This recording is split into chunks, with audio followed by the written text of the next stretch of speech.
Good morning, friends. I once again welcome to our online lecture of BSc first year analytical chemistry subject. In last lecture, we have seen about the different types of the measuring instruments, that is what the different types of the balances and the distinction between mass and weight. So today we are going to learn about the new topic, that is what the principle of construction and working of the double pan balance or equal arm balance. So let's begin with this topic. So the principle of construction and general features and working of the two pan typical analytical balance. See, in figure we have what is the two pan or equal arm analytical balance. Firstly, see what is mean by two pan analytical balance or equal arm balance or double pan analytical balance. So it is the most common type of analytical balance, and is referred as a macro type of the analytical balance because of its higher maximum capacity of weighing. So we know this as, or we call as a what micro type of analytical balance, that is macro type. Macro means bigger than that of micro and semi micro. So the maximum capacity of this type of balance ranges from 160 gram to 200 gram, and we'll have to precision is about what, plus or minus 0.1 milligram. So we can measure about 200 gram substance by using this two pan analytical balance or equal arm analytical balance, or it is simply in Marathi it is known as what, the tarazu. So we can use this two pan analytical balance for commercially weighing the substance up to about 160 gram to the 200 gram, and we will have the precision or correction is about what, plus or minus 0.1 milligram. Since the two arms of the balance beams are equal in length, it is what referred as equal arm analytical balance, and as it contains two pans, it is referred as two pan or double pan analytical balance. So what is the reason behind the it is calling as a two pan analytical balance or what equal arm analytical balance? See here what is the here the this beam, horizontal beam is there. So this beam, this horizontal beam is what equally divided into two parts. So it is by means of this pillar. So we know we what know this as a what, the equal arm. See here what this total arm, that is what the metal bar is divided into two equal parts. So we can able to what call this is as the equal arm analytical balance, and it contains two pans, that is two pans in both side, left and right. So we can call this is as the what, double pan analytical balance. So this let's see what is the principle of construction, general features and working of two pan analytical balance. So here two pans are resting on the one bar, that is what, which is which has three knife edges. See, this is one knife edge, and this is second knife edge, and this is a what, third knife edge. So so what is the principle of construction? Essentially the typical analytical balance is a rigid horizontal beam. This rigid horizontal beam is there. So see here, this is a rigid horizontal beam, this one is the rigid horizontal beam. This beam AC, that is what, AC beam is there, Then uh, with a prism type knife edge is B. This is the prism type of knife edge, like a prism type of knife edge. So B referred as a fulcrum. This is known as a what? Fulcrum. This knife edge is known as a what? Fulcrum. And fixed exactly at the center of the beams. This knife edge fulcrum is fixed at what? This is the knife edge. The prism type knife edge fulcrum is what? Fixed at the center of the beam. So the the central knife edge fulcrum divides the horizontal beam into two equal parts. So this is this fulcrum. This fulcrum what divides? This fulcrum divides this beam into two equal parts. So the equal parts, namely left arm and the right arm. One is a left arm and another one is a right arm. The length of the left arm, that is what? L1. So the length of left arm is L1 and that of what? The L2. So exactly equal to the length of what? Right arm, that is what? L2. So we can have two equal lengths.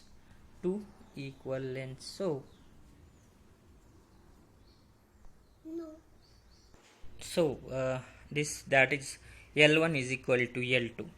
So let's see about the how this total balance is what divided into equal parts, that is what? The left arm L1 and right arm L2. So this is what the F1 and F2 are the forces acting on these balances. M1 and M2 are the object placed in the what the respected pans, and this pointer P is what used to measure the deflection on the pointer scale center at what? The center B, that is the central knife edge fulcrum B, and this is what the horizontal bar, that is AC. Okay, the next what the principle of construction of two-pan analytical balance. There are two prism type of terminal knife edges fixed on the either end of the horizontal beam. So this is what? Two types of the knife edges, and which is what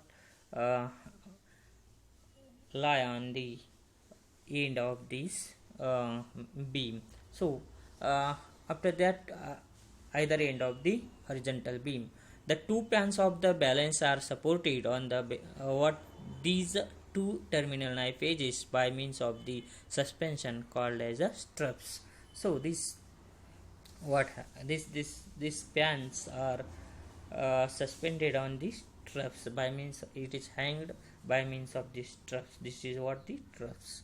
So this is the pans are suspended on the struts, and then a pointer P is attached to the center of the beam and moves over the pointer scale at the base of the pillar. See here what this pointer is attached to the central beam, that is knife edge B, and which is moved over this pointer scale. So the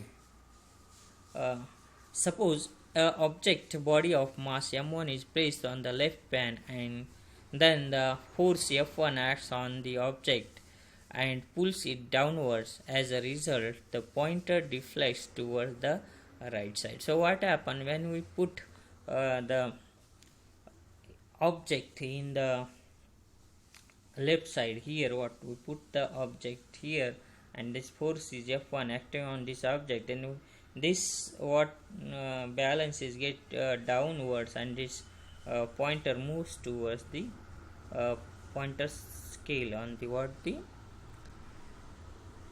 either side, that is what the move what happened? Place the pan, and then the force F1 acts on an object and pulls it downwards. As a result, the pointer reflects toward the right side. So now to the restore the pointer to its original equilibrium position, the bodies of known masses termed as weights are to be added F2 on the right pan, then the force F2 acts on the weights on the right pan. So when the pointer comes to the equilibrium position according to the principle of moment, the following relationship hold good. That is what F1 into L1 is equal to F2 into L2. What happens? See here, what we are placing one object in this pan, then this pan is what moves downward, and this pointer moves towards the what left side. This pointer P moves towards the right side, right side. Then for that movement, or to what they bring this pointer to its original position, that is what the zero position, we place some object, that is what the weight, to this right plan to what bring this pointer to its original zero position. So this is what weights, and the force that is acting on the weight is F2 and the length is L2. According to the relationship, that is F1 into L1 is equal to F2 is equal to L2. So where F1 and F2 are the forces acting on the left pan and right pan respectively, and L1 and L2 are the lengths of left and right arms. Then since the length of left arm L1 is equal to the length of right arm L2, so L1 is equal to L2, therefore we can write that F1 is equal to F2. Now the origin of the two forces, that is F1 and F2, lies in the attraction due to gravity on the two objects oblique bodies placed on the left pan and right pans respectively. According to Newton's second law, F1 is equal to m1 into g. G is the what? Specific gravity, the acceleration due to gravity, and m1 and m2 are the two masses on the left and right pan respectively. So F1 is equal to m1 g into g, and F2 is equal to m2 into g. So where after this equation, that is what, because what L1 is equal to N2, so F1 is L1 is equal to L2 and F1 is equal to F2.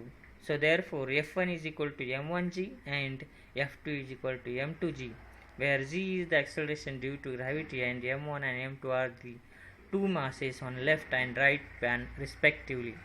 Strictly speaking, the force F1 and F2 are the true weights, and W1 and W2 in the two pans. So the ratio of the two forces will then given as follows: F1 upon F2 is equal to W1 upon W2, which is nothing but m1g upon m2g. That is what masses into acceleration due to gravity is nothing but weight.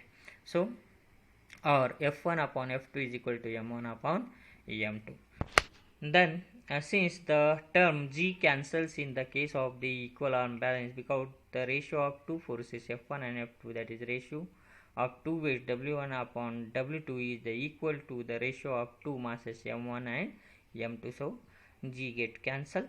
In the quantitative analysis, the analyst is interested only in the amount of matter in object or body, that is its mass, which is independent of the g. So we are not taking g as what we are neglecting g from this, that is acceleration due to gravity. We are not concerning with the weight, we are what concerning with the amount of matter present in the given object. So at any given place, the weights, that is forces, are proportional to the masses. Hence it is customary to use the term weight instead of the term mass, and it is in this sense that term weight is synonymously used for the mass term mass in quantitative analysis. So weights and mass are what equally same or similarly used in the quantitative analysis. We commonly speak of the process of determining mass of an object as a weighing. So we are not dealing with the weight, we are dealing with the mass of an object. Strictly speaking, the analytical balance determines the mass and not the weight. So we are generally called as we are going to measure the mass, not the weight. So F1 is equal to F2, or m1g is equal to m2g, or is equal to what m1 is equal to m2, since m2 is known as the if we know the m2, m1 is determined. So by knowing one quantity, we can determine the second quantity. Then next one is general features and working of the double pan analytical balance. The systematic diagram of typical two pan analytical balance is there. Here what the central pillar, this is pointer, two pans are resting hanging on the straps, and this central beam, that is AC horizontal beam, is what located, and this beam is what divided into two parts, that is what equal parts by means of the knife edge fulcrum central B knife edge, which is what attached with the pointer.